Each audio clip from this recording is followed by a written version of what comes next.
Sementara itu, Saudara, hasil monitoring Satuan Tugas Penanganan COVID-19 Nasional menunjukkan bahwa tingkat kepatuhan memakai masker di Aceh di bawah rata-rata nasional.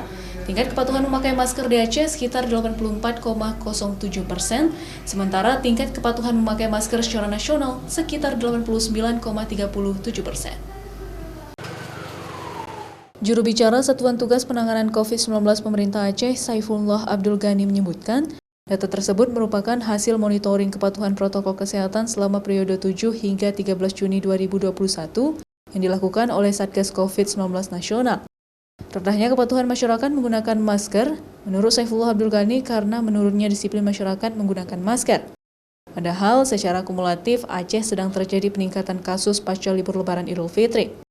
Sementara hasil monitoring jaga jarak selama periode 7 hingga 13 Juni 2021, tingkat kepatuhannya sebesar 89,40%, sedangkan rata-rata nasional menjaga jarak dan menghindari kerumunan sebesar 88,40%.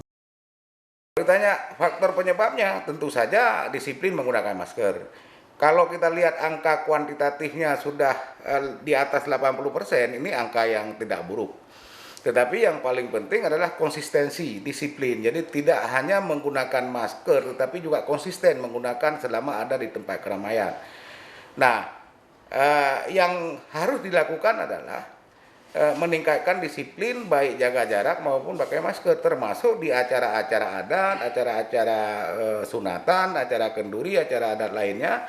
Jaga jarak dan pakai masker itu merupakan sesuatu yang niscaya dalam masa pandemi COVID-19 ini. Perilaku mematuhi protokol kesehatan oleh tim monitoring Satgas Penanganan COVID-19 Nasional akan terus mengamati perilaku masyarakat dalam mematuhi protokol kesehatan, yaitu tingkat memakai masker, menjaga jarak, dan juga menghindari kerumunan. Untuk itu, masyarakat diminta untuk terus meningkatkan protokol kesehatan secara ketat untuk menghindari paparan COVID-19. Mustajab, Kompas TV, Banda Aceh.